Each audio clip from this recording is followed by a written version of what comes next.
GB News is the UK's home of discussion and debate from all perspectives. To stay up to date on the latest stories, make sure that you subscribe to the GB News channel right here on YouTube. You can watch us live 24/7 across the whole world. You can also check out exclusive content and catch up on previous episodes of your favourite shows. Every day, we ask the questions that you'd ask, so why not add your voice to the conversation in the comments section? Don't forget to subscribe. We are GB News, Britain's news channel. Every night at 11 on GB News, we bring you the next day's stories the day before. It's basically like time travel. If it's a big story, we'll cover it, guaranteed. But we'll also have some fun along the way. Big opinions, big laughs. Sometimes big hair. This is Headliners, the paper review show that won't send you to sleep like the others will. 11 p.m, 7 nights a week. Join us.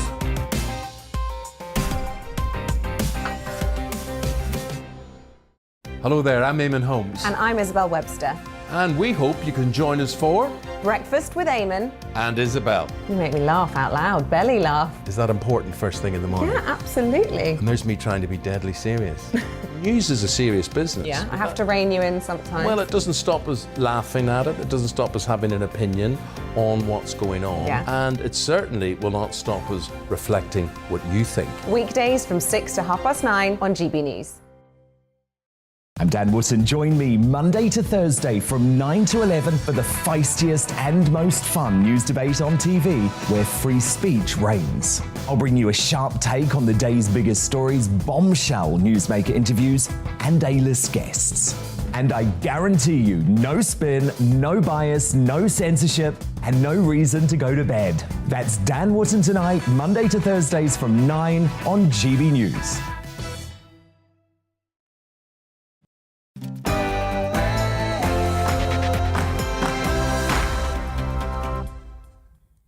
Good evening and welcome to Headliners. My name is Simon Evans, and very shortly my fellow comedians and I will be taking a look at Friday morning's newspapers. But first, here's Miranda with the news.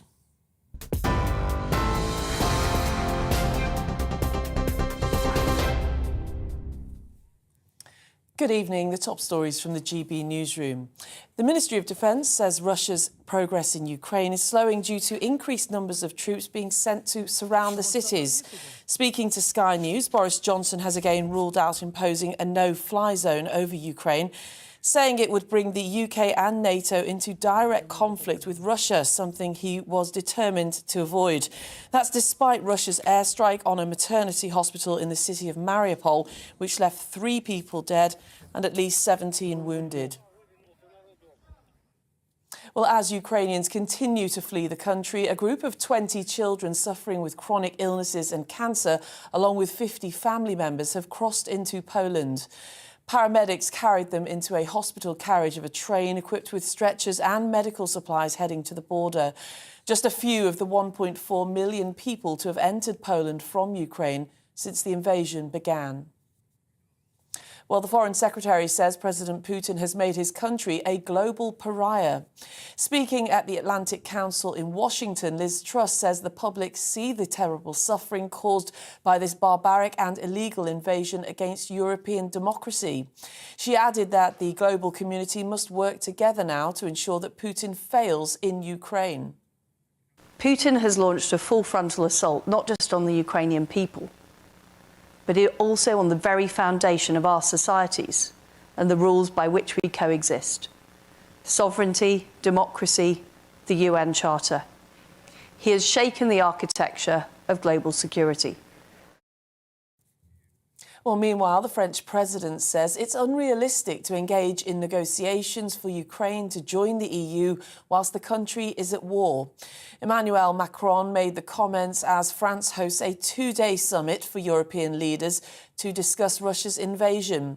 Dutch Prime Minister Mark Rutte shared the French president's view, saying there's no fast-track procedure for EU membership. And the International Monetary Fund expects a deep recession due to the effects of the unprecedented sanctions on the Russian economy. It comes as the billionaire owner of Chelsea Football Club, Roman Abramovich, was added to the UK sanctions list today, now facing an asset freeze and travel ban. But Shadow Foreign Secretary David Lammy has accused ministers of lagging far behind other allies on taking punitive action. Labour is calling for more sanctions against those with ties to Putin, as well as on the wealth held by linked family members. Well, on TV, online and DAB Plus radio, this is GB News. Now it's back to headliners.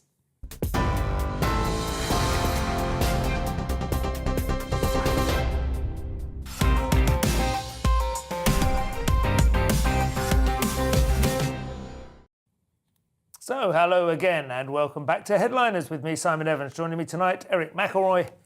McElroy, not McElroy. Yep. McElroy. Yep. Now, I would have always said McElroy, but now I've got this anxiety that I get it wrong. And Leo Kearse, how are you? It's been a while, I feel, lads. Kearse. Yeah. Kearse. Yeah. Kearse. I just wanted to. You just got to make yourself I just wanted to correct some pronunciation of my name as well. It could be the next new thing, couldn't it? Be a Mick You're being Kearse? othered Kearse? somehow. Yeah. What have you got on your shirt? I like that repeated design, but I can't. Is it like a sort of Chinese demonstration of the winds or something? I think it's a dragon or a tiger or something. Actually, I just did a show at Top Secret Comedy in Covent Garden, and I had the tag hanging from my armpit. And I walked on stage, and everybody was laughing at me, and I thought, I'm smashing this already. Had you just nicked it from TK Maxx? No, well, I wasn't sure if I was going to keep it, but then I had to rip the tag off on stage. I've bought those things where they have the little red tag on them, yeah, and you have to decide if you're going to snip them off because they don't want you wearing it for one night out. Spray it with blood. Anyway, listen, we've got a load of newspapers to get through, and we'll start with tomorrow's front pages. We start with the Daily Mail, Europe's biggest refugee crisis since the war. That's their main headline, and a photograph of Abramovich, whose dirty billions are frozen at last. We'll be covering both those stories, of course. Next, we have the Daily Telegraph, British public to be asked to take in refugees, and a photograph of an emotive, I don't know if it's a farewell or a greeting on a railway platform there. Russian state television broadcasts criticism of war. The Independent have Chelsea's Abramovich hit by sanctions. That's him looking. He's always got a slightly hard-to-read, borderline half-wit expression on his face. I'm probably allowed to say that now because he can't use his billions to come for me. Ukraine refugee U-turn nowhere near enough. Well, a U-turn, if you go any further than that, you're starting to head back in the same direction you came from. The Guardian have medieval conditions in a city under constant attack, and there is a very touching and moving picture of what appears to be a church tower surrounded by rubble. Also, UK freezes assets of Chelsea owner over Putin links. Those seem to be the main two stories. Half of Ukraine economy is shut down as Mariupol count war's human cost. And Abramovich and Deripaska hit. Deripaska is another billionaire, doesn't have quite the profile in the UK thanks to not owning a football club, but I think, if anything, is actually even wealthier. Even so, luxury brands continue to advertise on the front page of the Financial Times. They're running out of people to buy them now. The Daily Mirror has blood brothers. Abramovich and Putin, they have decided to take the gloves off well and truly, and Abramovich cashed in on his relationship with Putin for decades. His steel firm may have helped build tanks killing Ukrainian kids. Bit of a reach by the Mirror there, but it's all up for discussion. The Daily Express, the fall of Roman's empire, that's a clever headline, and Putin takes revenge on the West. Russia warns of soaring global food prices as inflation could top 9.5%. It's a bit early for him to be taking revenge on the West. We've only just started taking revenge on him. The Metro has fall of Roman Empire, less clever the second time, and blood on his hands. So, those are the stories as we have them. I think we are going to kick off, but let's have a steam first.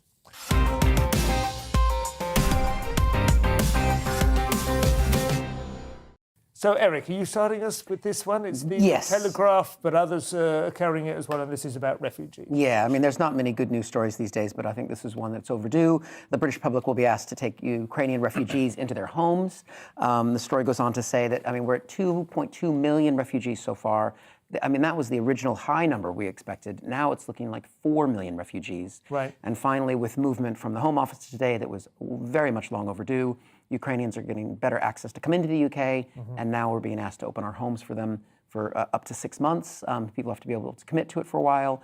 They have to be able to, get criminal background check, because it's going to be a lot of women and children, of course, coming, because the men can't leave right now, and they're staying behind. So it's That's good unusual, news. I suppose, in that respect, isn't it? A lot of refugees from the Middle East during the Syrian civil war, and that was the thing that was constantly raised, was it was supposed to be women and children, and yet a large number of them seem to be what were referred to invariably as fighting-age men. Yeah, but coming across. This is very much a different situation, and they're bringing people in. What's different about it? What in the different situation? Yeah, what's different that right now causes women and children to come from this one and men to come from the other one? Because the men are not allowed to leave the Ukraine right now. If you're 18 to 60 years old, you're having to stay and fight. I think you're allowed to say there's a significant difference if you're being asked to house women and children who are fleeing a war zone and being asked to house young men who are fleeing a war zone. That feels like a different proposition. Oh yeah, no, that's I think it's quite right. Some people say but the British weren't so welcoming to Middle Eastern refugees, but I mean that would be true. Ukraine is a European country. So it's people who share British values and principles, the same kind of religion and things like that. And it's women and children who seem more not that there's anything wrong with men fleeing a war zone, obviously, but it seems more. I don't even want to say that. Talk about this sort of stuff, isn't it, without treading on eggshells? Yeah. But the truth is, of course, even when you say they share more of our values, for instance, our religion, well, a large part of the United Kingdom is Muslim now. Yeah. A significant number of Muslim homes who, I don't know whether they did offer a safe house to Syrian or Iraqi refugees, but then, of course, there are divisions within Islam which may or may not have made that more problematic as well. It's always tricky. And I think, although it's true that there are shared values and shared culture, and we do recognise that Ukraine is a European country, there are also differences, and it is also, I think you'd have to take quite a deep breath, I've got to be honest, before I would, bring people from a foreign country into a house which I have my children in. Well, my friend Moses, so he fosters refugee kids. Him and his wife foster refugee kids, and they've got their own kids. They had a teenager from Syria, ostensibly a teenager, when the guy turned up. He was obviously in his 20s, and Moses has got a 14-year-old daughter, so he had to take him back to the not the the sort of distribution centre, whatever they've got. Yeah, I was going to say pound, but I mean that's terrible. But I don't think it's fair to say that the people coming from the Middle East don't share our values, because I traveled extensively in the Middle East and found people there who had really strong family values, even though it was a different religion. Family but it was, values. Incredible values. And probably a greater tradition of hospitality in the Middle East than we absolutely. So I would be more than happy to have a Syrian in my house just as much as I would a Ukrainian. I don't know. You're off on an American road trip this summer.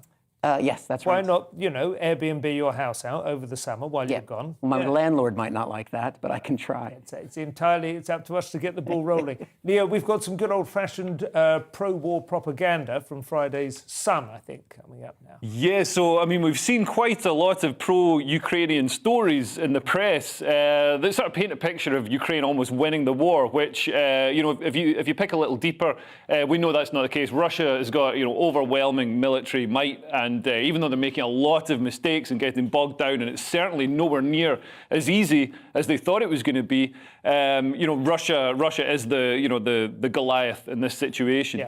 So in the Sun they've got dramatic footage. I don't think we've got it now, but footage of a column of Russian tanks being destroyed by a Ukrainian ambush. So the Ukrainian troops have been very good at doing these sort of mobile ambushes, and also using drones. They've been using these Turkish drones, Bayktar, I think they're called, and they've been taking out, because so many of the Russian vehicles are stuck. They're either stuck in traffic jams or they're stuck in mud, so they're sitting targets. And Russia hasn't dominated the airspace, the way it was expected. A lot of their vehicles, hardly any of their vehicles have off-road capability, which is extraordinary, because virtually everybody's car in Brighton has off-road capability. The people on the school runs, capable of going across a ploughed field if it'll beat the traffic. But this is Ukrainian mud. They've decided to invade in the rainy season, and there's even a word for it, the Rasputsia, this mud that just bogs everything down. I think one of what's going on, it's difficult for Putin, because on the one hand he has to time it in order to try and drive across iced, solid sod and frozen turf, and on the other hand he needs it to be cold so that the lack of gas will mitigate, German determination to support the war. So going into spring is the worst possible time to be doing it. So. What do you think? Well, the fear is with him, having scenes like this happen, if it continues to happen, what's Putin going to do? Is he going to take a step back, which doesn't seem like he's going to do, or is he going to up the ante, lose his temper, and start bombing more hospitals and more civilian areas? Yeah, and that's probably the old tactical nuclear weapons, just the tactical ones, Mike. Yeah, not the strategic intercontinental. That would be off the table for at least a couple of iterations. Yeah. I think it's quite interesting. I keep seeing there was a Ukrainian newspaper which claims that their farmers have captured so many tanks now. They're actually the fifth largest military force, the agricultural sector, the fifth largest military force in Europe. Friday's Guardian next, something to gladden the hearts of Ukrainians and Arsenal fans alike. Yeah. So Abramovich is trying to sell Chelsea to get out with his assets intact, but he is not going to be able to because he's been put on a sanctions list and Chelsea's been frozen in place. I'm really annoyed because I don't support Chelsea, but I was hoping to pick up a bargain there. Yeah, Fire sale. You can't buy it right now. I was going to make a bid. I think now's our chance. Get a consortium together. Maybe the three of us could chip in, and I think it'd be great. GBNews, the colours go. Actually, I've been wearing virtually a Chelsea royal blue jacket. A little bit of a supporter. Some of the potential buyers, because the club will, I guess, potentially be now sold by the British government. I'm sure it'll be sold into some nice charitable hands, like the British Legion or something, like all the other Premier League clubs. The profits, hopefully. He claimed he was going to give the profits to Ukrainian. Situation. Oh some offshore company in Panama called Ukraine Charity Inc. What do you think of it? I'm not particularly a football fan, but I have to say I have been dismayed over the last 10 or 20 years by the endless transfer of all our football capital essentially into the hands of what are quite clearly at least compromised oligarchs, if not outright sinister. Oh yeah, absolutely. And then football teams are the first to virtue signal, with Black Lives Matter taking the knee, but they're happy to take the money of oligarchs that's been basically taken from people at gunpoint. Yeah. It's disgusting. So and who rule or benefit from regimes in which you literally get thrown off a rooftop if you're gay. You'll wear your football laces on the day with the rainbow laces, but you'll allow the club to be bought by somebody whose whole kind of ethos and culture is horrifically homophobic. Misogynist and everything else. As you say, the alternative buyers for Chelsea could be Saudi Arabia or Qatar, so it's not exactly like it'd be transferred to Oxfam, I heard Voldemort was looking to purchase the club. He was probably mid-ranking in terms of moral compromise. It's interesting. Go on. Some of the conditions of the licence that Chelsea's operating under now, so they're allowed reasonable travel costs to and from fixtures up to a maximum of £20,000. So I guess the team's going to be flying EasyJet. Cleaner. Friday's Daily Mail next. This appears on the face of it to be pretty blatant lying, but in the fog of war, who really knows? Leo, you've got this. Oof, yeah, so, this reminds me of Saddam Hussein's... Chemical Alley. Or Comical Alley.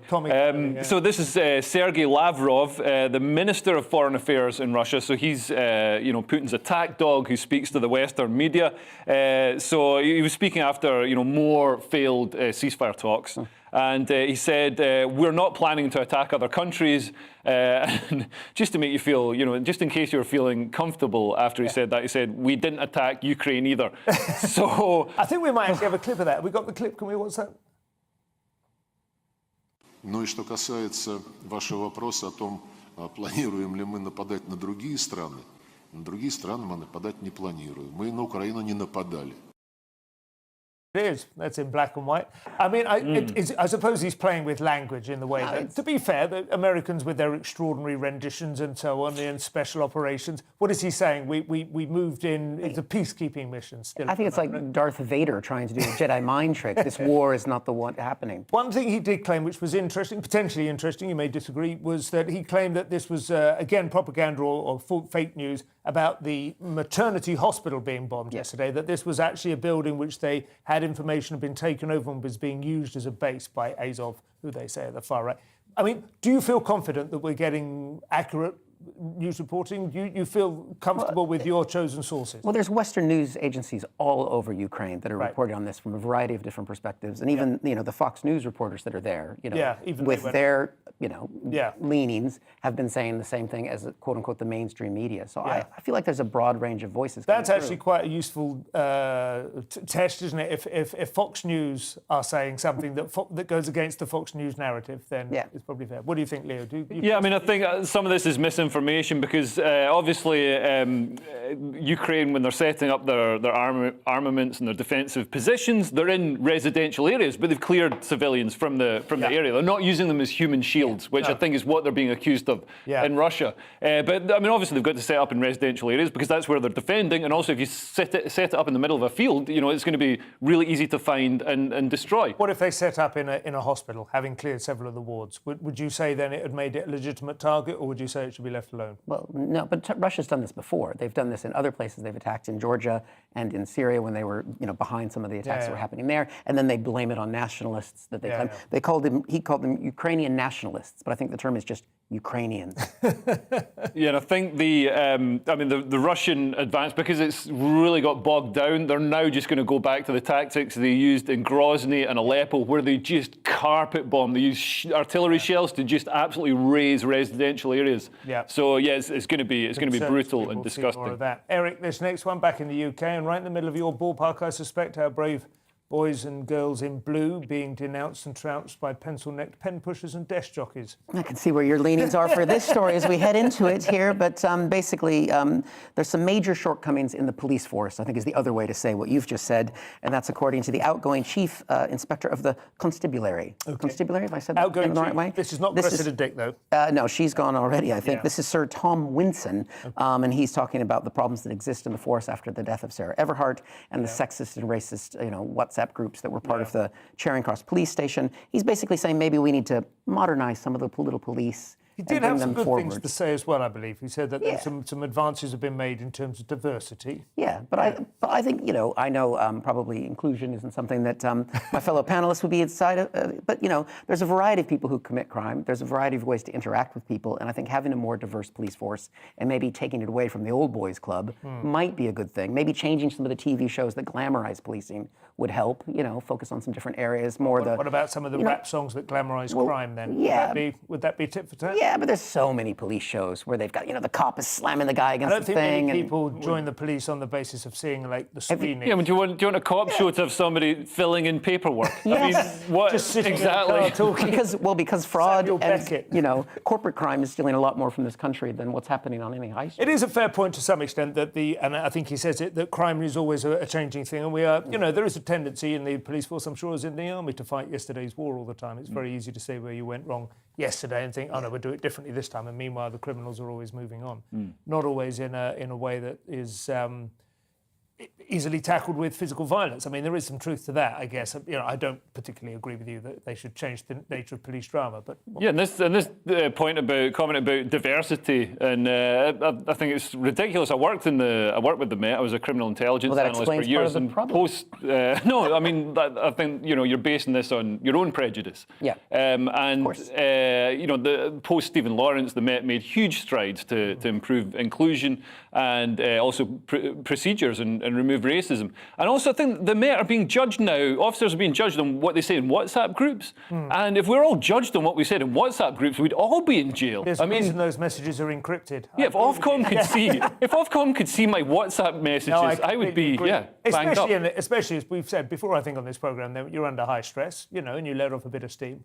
Yeah. You know, I think that's been a traditionally understood mechanism. But I think one of the ways they were letting off steam in here was by going to a gentleman's club, and then, you know, there's one female officer in the group, and she's being brought along with the guys. She shouldn't have gone. That we have reached the end of part one. Important messages from our sponsors coming up. Make sure to buy their goods and services. See you shortly.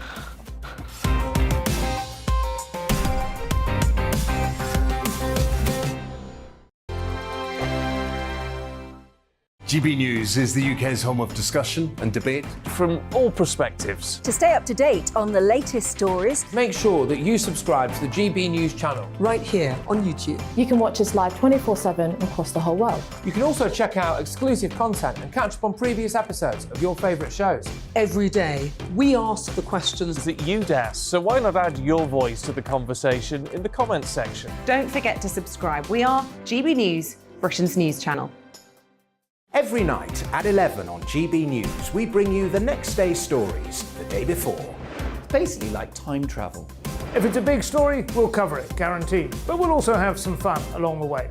Big opinions, big laughs. Sometimes big hair.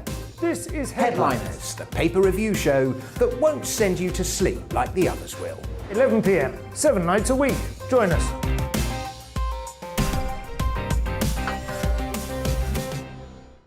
Hello there, I'm Eamon Holmes. And I'm Isabel Webster. And we hope you can join us for Breakfast with Eamon and Isabel. You make me laugh out loud, belly laugh. Is that important first thing in the morning? Yeah, absolutely. And there's me trying to be deadly serious. News is a serious business. Yeah, I have to rein you in sometimes. Well, it doesn't stop us laughing at it. It doesn't stop us having an opinion on what's going on. Yeah. And it certainly will not stop us reflecting what you think. Weekdays from 6 to 9:30 on GB News. I'm Dan Wootton. Join me Monday to Thursday from 9 to 11 for the feistiest and most fun news debate on TV, where free speech reigns. I'll bring you a sharp take on the day's biggest stories, bombshell newsmaker interviews, and A-list guests. And I guarantee you, no spin, no bias, no censorship, and no reason to go to bed. That's Dan Wootton Tonight, Monday to Thursdays from 9 on GB News.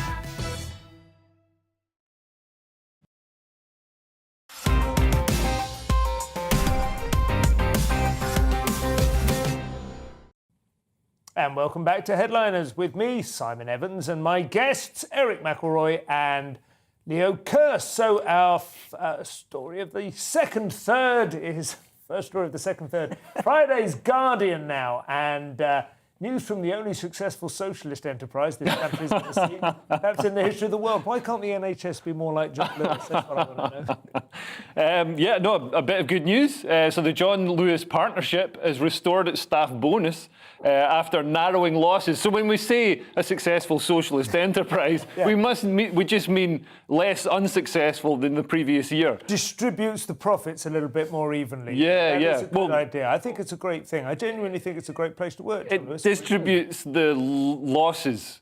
Or somehow finds profits to distribute. But be fair, after the last couple of years, you know, most retail, like real estate retail, has struggled, hasn't it? I mean, they do stay in existence. They do have a website, but yeah, it's great to see them bouncing back to a certain extent. It's great. I mean, I love the shop. They also they also operate Waitrose as well, which is, I mean, it's even as a Scotsman, you know, I'll balk at the prices, but those yellow sticker items, if you can get them, you can get some fine produce they do proper markdowns. Nothing drives me more crazy than when I go into a supermarket and they've got something that's clearly like 20 minutes from giving me E. coli, and it's only reduced by like 11 pence. It's like so tempting, isn't it? No, but it's not. I mean, the Waitrose do proper markdowns. It's, you know, it's not like this sort of Sainsbury sort of 33 pence off. I mainly eat on motorways at the moment. I mean, between GB News appearances, I'm on tour, and the extent to which M&S Food and Waitrose alternate now has just revolutionised the experience of long-distance travel. I don't know if many of you remember the bad old days of motorway service station food. My God, it was awful. Yeah, it's so I'm good. quite fond of Waitrose now. I think they're all right. You know, They've won you over. There is a slightly holier than thou thing about the endless. You know, the provenance and the extent to which farmers are looked after. I'm not sure I really care about that, but I don't always want to know the name, the animal I'm eating. Yeah. The amount of down that was in the pillow on which the chicken took its well-earned rest at the end of the day.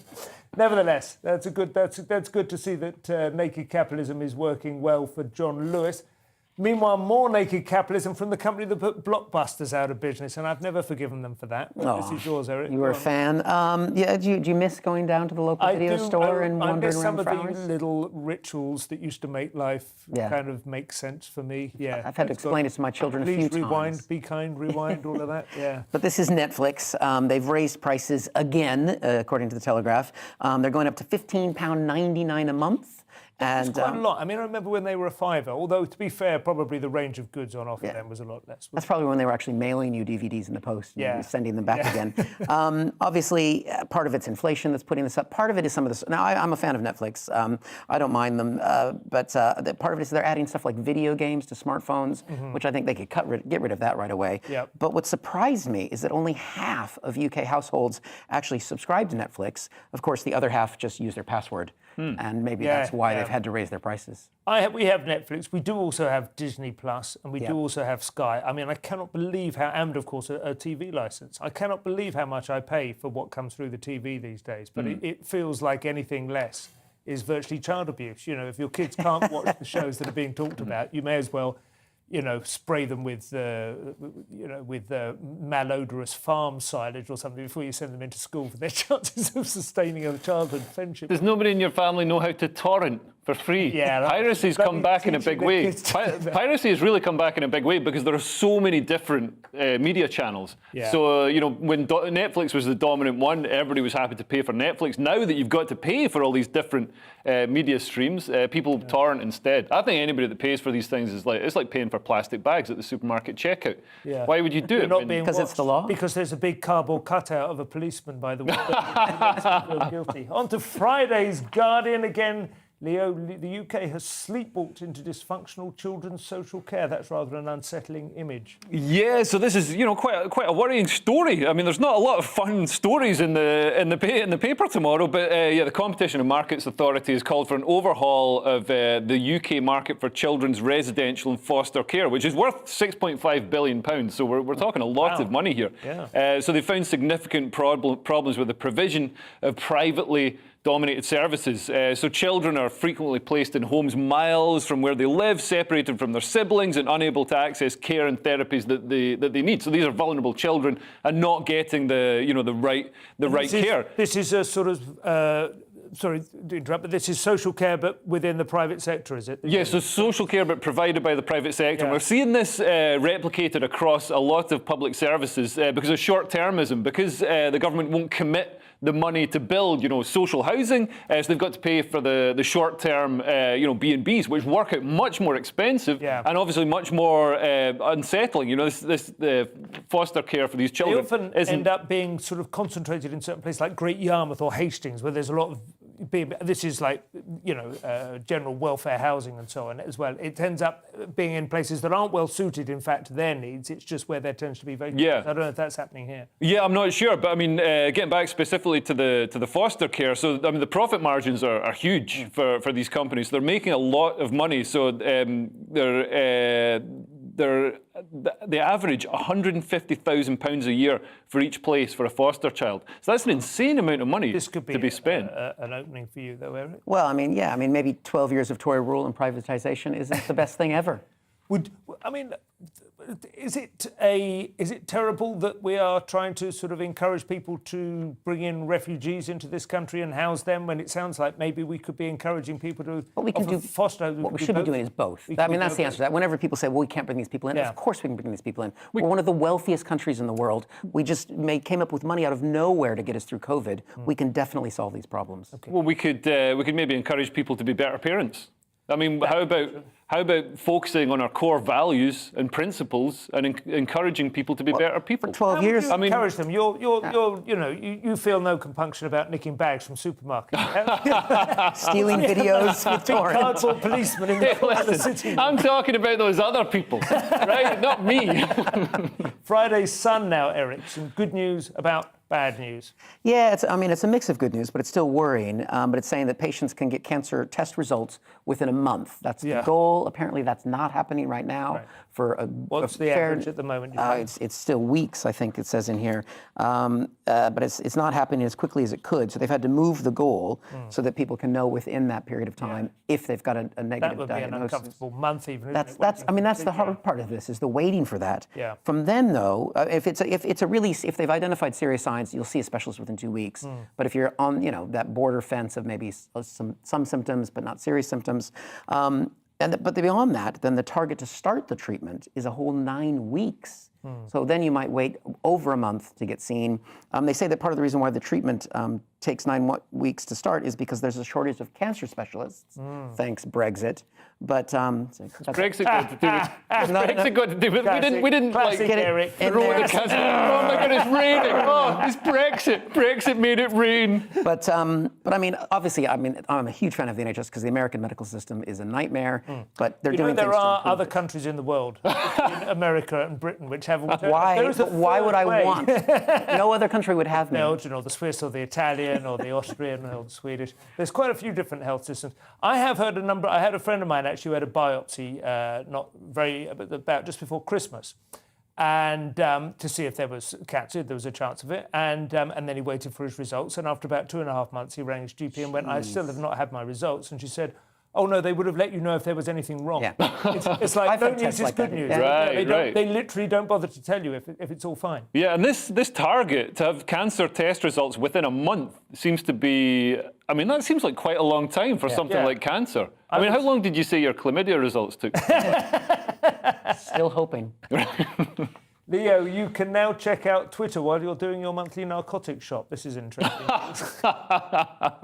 Genuinely something that affects me. Russia has blocked access to Facebook. This is reported in The Guardian. Russia's blocked, as part of the tit-for-tat sanctions that's extended right across, media and tech. Russia's blocked access to social media such as Facebook and Twitter in an attempt to restrict the flow of information about its war in Ukraine, because Ukraine is really dominating and winning the social media war. And previously, even before the war, Navalny, the Russian opposition leader, was bypassing Russian state propaganda media and showing the young people who use the internet exactly what Putin was doing to the country, the money he was taking, the palaces he was buying.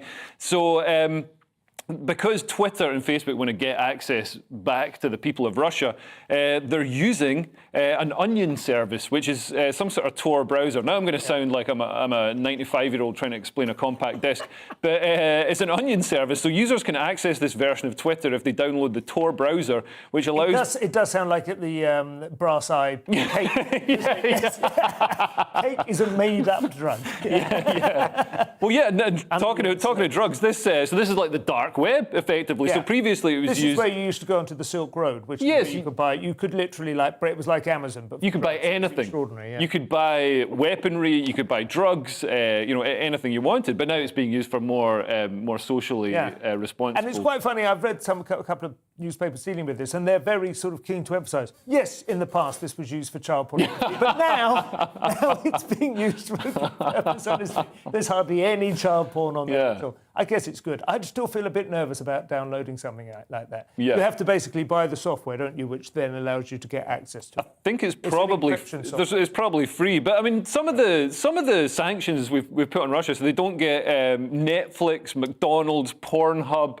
It seems like we're trying to make them a stronger, better society. Healthier, we're taking away all the bad things. What do you think, Eric? Are you comfortable with the tour? I would be happy to have Facebook be barred in any country that I'm in. I mean, it's ironic given how well Russia used Facebook to get Donald Trump elected. I mean, they've shown the algorithms in the States have changed since Russia's been pushed off the platform, and that people's search histories have dramatically changed because the right-wing stuff wasn't getting pushed as much. I mean, this is important. We have to win the information.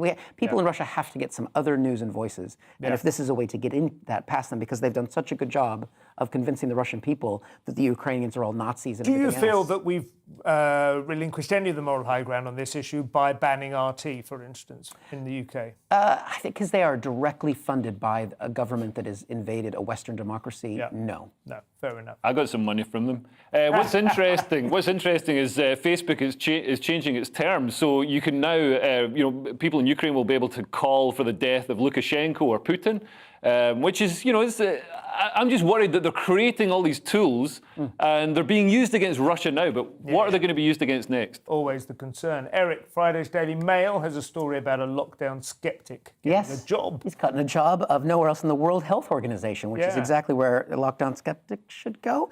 But this is Professor Anders Tegnell, he was the one behind Sweden's sort of soft approach to COVID, or softer approach than a lot of countries. They weren't, they didn't go into the heavy lockdown. They relied on the civilized intelligence of their own people. Yes, but also if you've ever met Swedish people, they're not that friendly anyway. So it wasn't a big step for them. And I lived with some Swedes for a while, and I've made that comment to them, and they agreed. They are quite naturally isolated, aren't they? Yeah.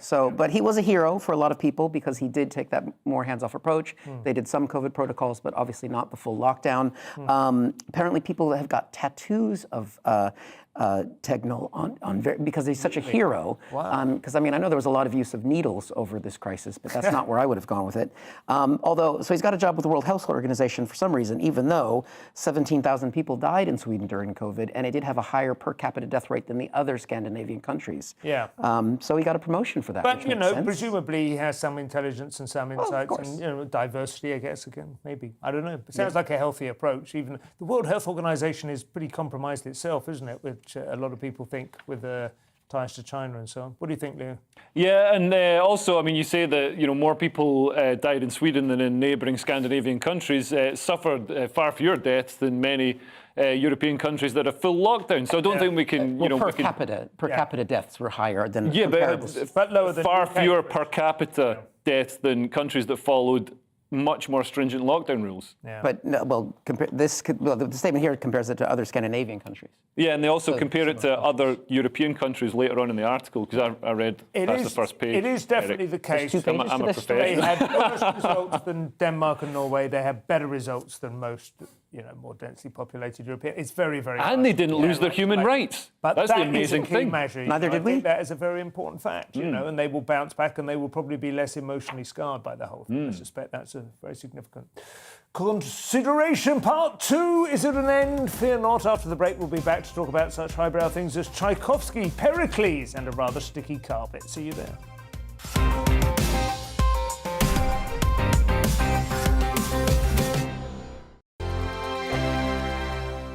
GB News is the UK's home of discussion and debate from all perspectives. To stay up to date on the latest stories, make sure that you subscribe to the GB News channel right here on YouTube. You can watch us live 24/7 across the whole world. You can also check out exclusive content and catch up on previous episodes of your favourite shows. Every day, we ask the questions that you'd ask, so why not add your voice to the conversation in the comments section? Don't forget to subscribe. We are GB News, Britain's news channel.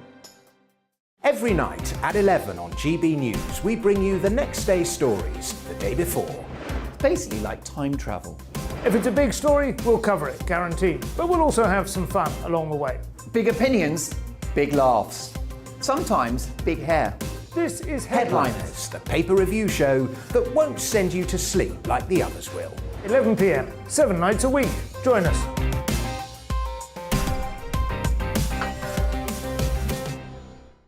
Hello there, I'm Eamon Holmes. And I'm Isabel Webster. And we hope you can join us for Breakfast with Eamon and Isabel. You make me laugh out loud, belly laugh. Is that important first thing in the morning? Yeah, absolutely. And there's me trying to be deadly serious. News is a serious business. Yeah, I have to rein you in sometimes. Well, it doesn't stop us laughing at it. It doesn't stop us having an opinion on what's going on. Yeah. And it certainly will not stop us reflecting what you think. Weekdays from 6 to 9:30 on GB News.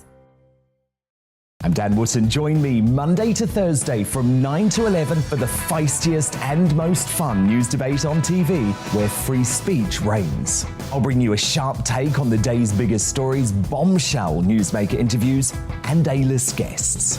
And I guarantee you, no spin, no bias, no censorship, and no reason to go to bed. That's Dan Wootton Tonight, Monday to Thursdays from 9 on GB News.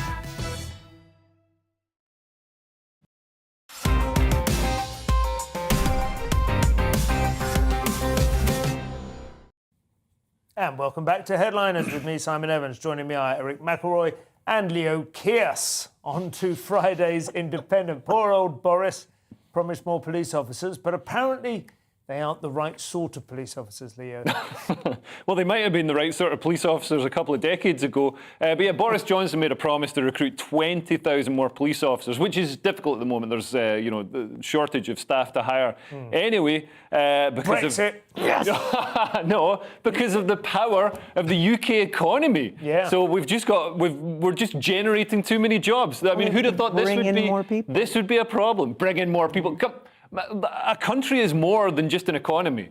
A country let's stay on the story. Anyway, so there are risks that racist and misogynist police could slip through the checks that the police do because the government's push to rapidly recruit 20,000 extra officers could lead to standards slipping. Is that the concern that they're racist and rather than they're unfit, too short, weak, pot-bellied, etc., unable to police? Well, given that policing now revolves around painting a car in a rainbow and responding to people being misgendered rather than doing any actual crime fighting, this is probably more important than if they can chase somebody down. One of our earlier story. What do you think? How do you feel about that? Well, I mean, if they're struggling to get good police officers, I think they should tap into the comedian community. Yeah. We deal with hecklers, we deal with drunks, we're used to deaths.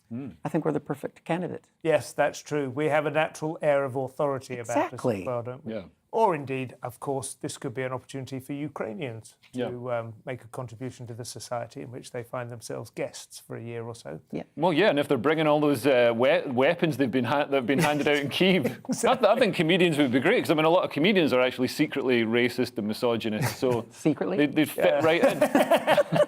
Eric, and more polluted river news, I'm afraid. We've been covering a few stories along these lines. This is from The Guardian, but this is a specific landowner who's apparently facing legal action for the decimation of the Hertfordshire. I knew I was going to struggle with that. Herefordshire. Yeah, there's Hertfordshire and there's Herefordshire. 22 years in the UK.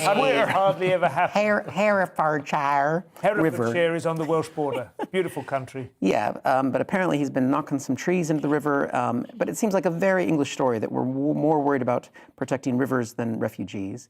But basically... I don't think they're related stories. I don't think there was going to be a push to house Syrian refugees in a riverbank. Just making the point.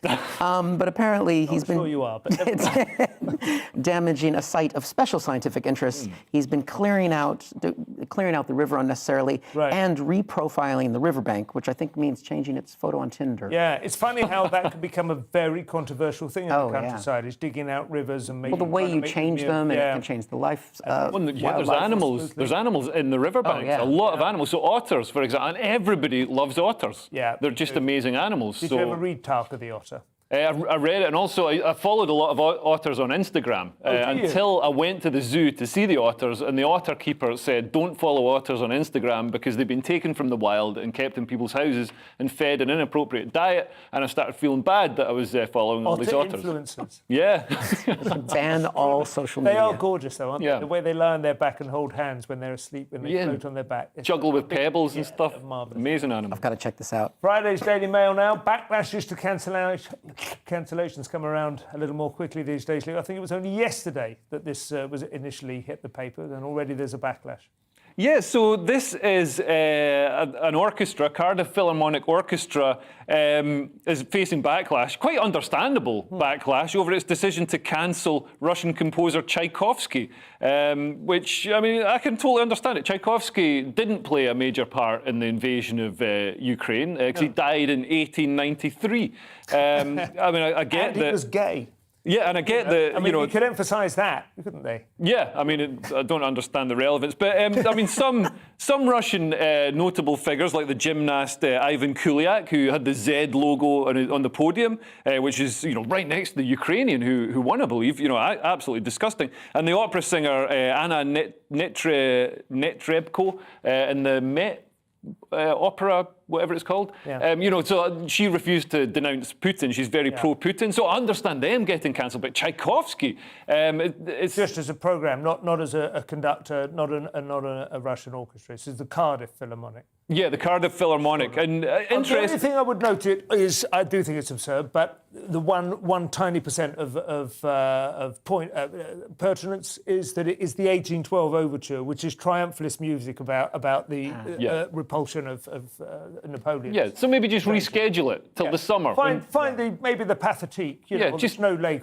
Swan Lake, or something like that would be more appropriate. Phone up the lizard people and ask when Putin is going to be killed. Then schedule it for them. But what's interesting in Kyiv is they're protecting statues with sandbags, and in this country we seem to be tearing statues down wherever we can. Irrelevant. What do you think, Eric? Do you think it should have been cancelled, or you? Well, I'm happy to take it a step further and cancel all orchestras. Oh, really?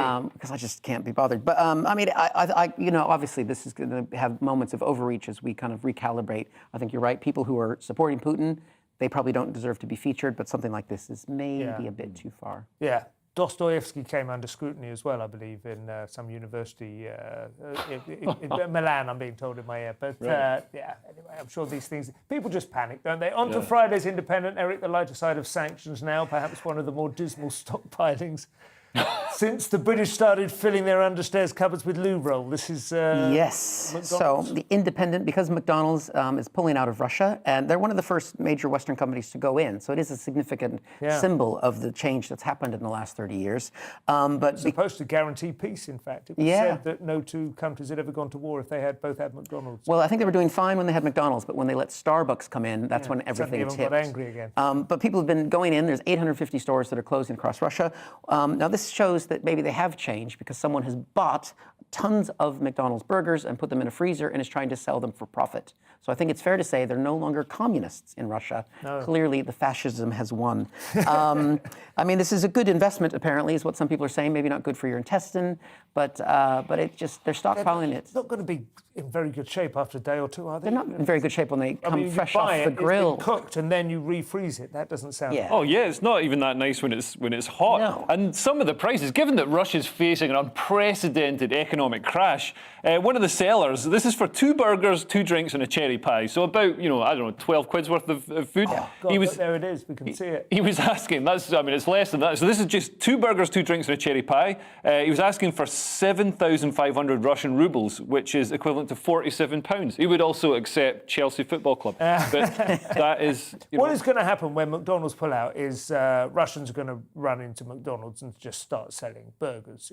wrapped in McDonald's greaseproof paper, aren't they? I would imagine. They're not going to just let it stand empty, surely. They do have Russian competitors to McDonald's now. So, the food market's liberalised.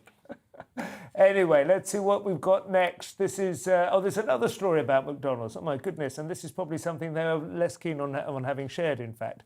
Trouble with their McFlurry. Yeah, so this is McDonald's. I mean, this is a huge amount of money. They're being sued. This is in the Mirror tomorrow. They're being sued by a company that has found a fix for their McFlurry machine. So, I mean, if you have milkshakes or McFlurries at McDonald's, you'll know that the restaurant ice cream machine fails a lot of the time. Right. And this company,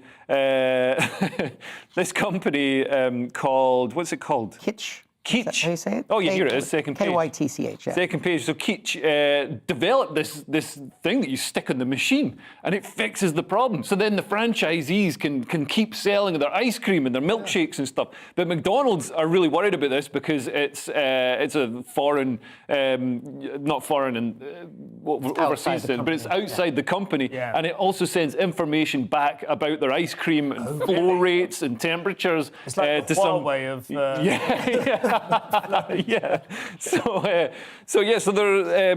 they've told franchisees to stop using these devices. It seems like a ridiculous situation where they could just buy the device, buy the company, or the company's doing them a favour by allowing them to sell more stuff. To sell McFlurries, and how are our kids going to get the valuable nutrition of Smarties in ice cream without that?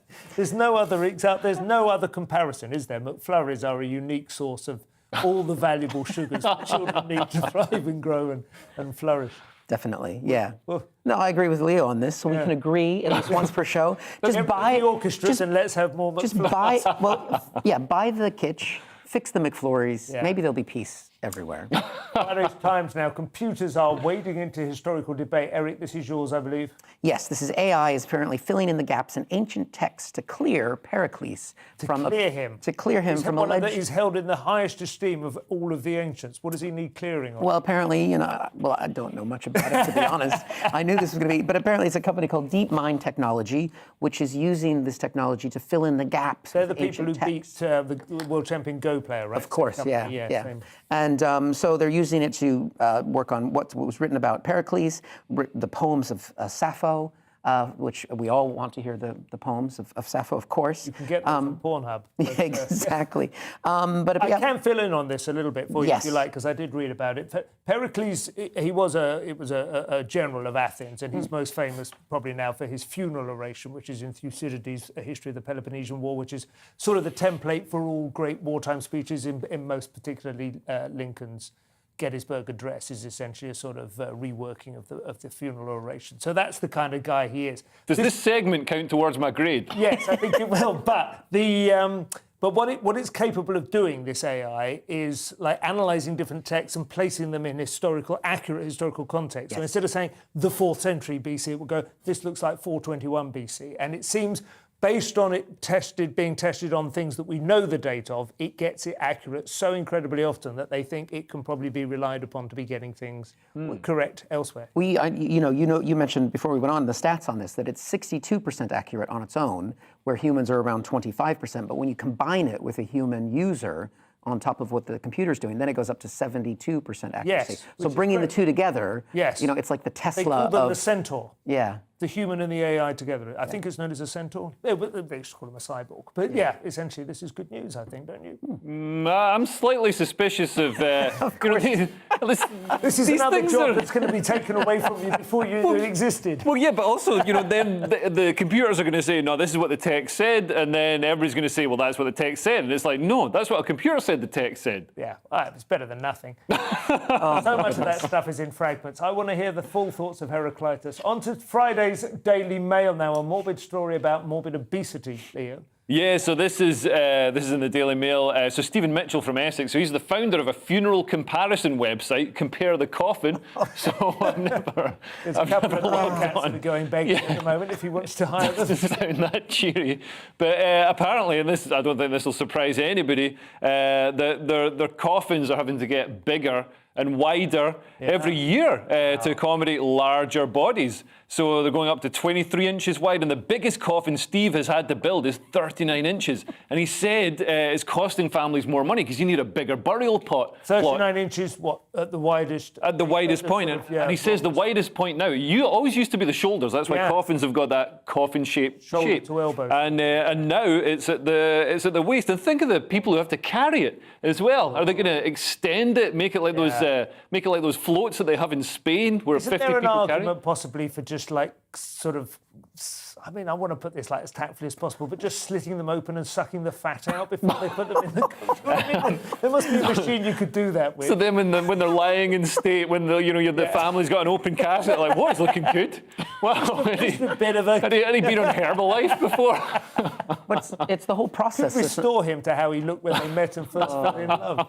It's the whole process that's now changing, because not just the coffins, because the coffins go into the crematorium machine. Yeah. They're not fitting in the machine. Wow. So it is. Yeah, and they take longer to roast now as well, I expect. You probably, 20 minutes per kilogram and then 20 minutes on top? Check with a thermometer that it's done. I don't know if that was in the story. When do I put the potatoes in? That's what I want to know.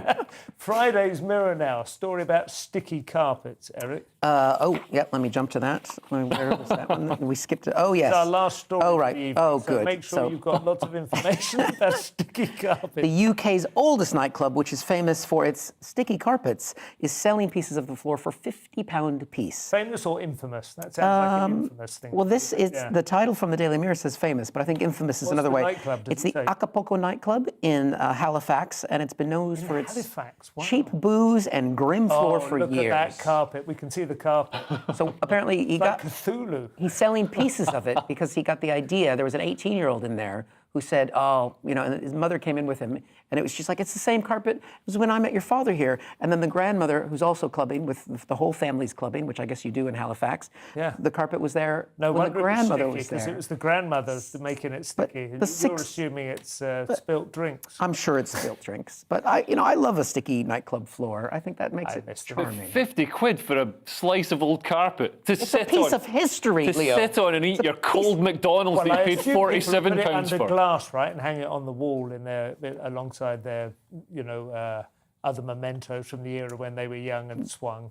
I would hope that's where they put it. I think the single wisest thing anyone ever said to me was never go into a nightclub during the daytime. It's the single most. You do it sometimes. Well, setting up for gigs that are in nightclubs when the full lights are on and you look around. So and it's so horrible, grim. isn't it? It's really hard to express quite why it's so horrific. It's slightly like those liminal spaces, like service station play areas. Well, those ones in service station, I'm obsessed with service stations at the moment. I'm like one of those American comics who just goes, I just flew in. What is it with the little peanuts and everything? But, you travel a lot.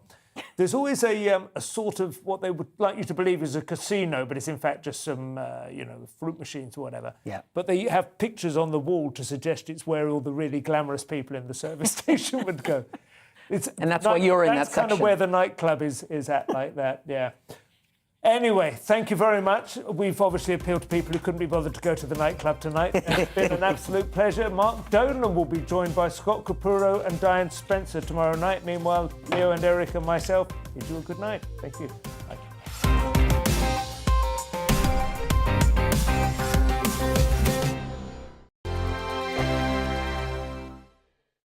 Hello there, I'm Eamon Holmes. And I'm Isabel Webster.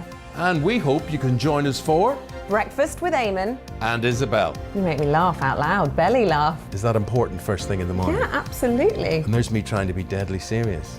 News is a serious business. Yeah, I have to rein you in sometimes. Well, it doesn't stop us laughing at it. It doesn't stop us having an opinion on what's going on. Yeah. And it certainly will not stop us reflecting what you think. Weekdays from 6 to 9:30 on GB News.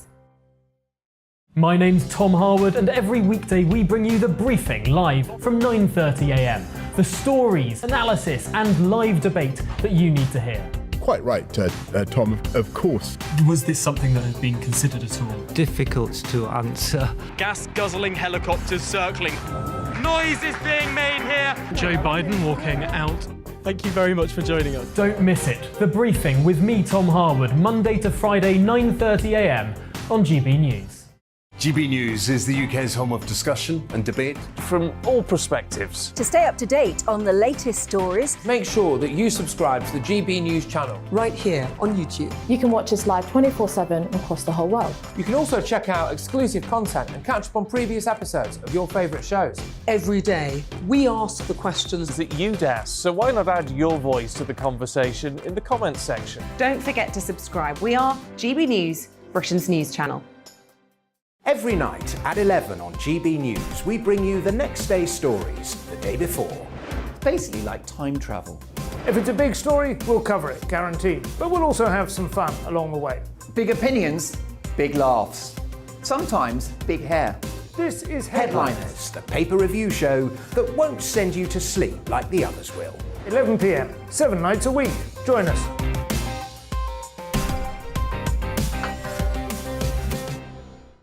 Hello there, I'm Eamon Holmes. And I'm Isabel Webster. And we hope you can join us for Breakfast with Eamon. And Isabel. You make me laugh out loud, belly laugh. Is that important first thing in the morning? Yeah, absolutely. And there's me trying to be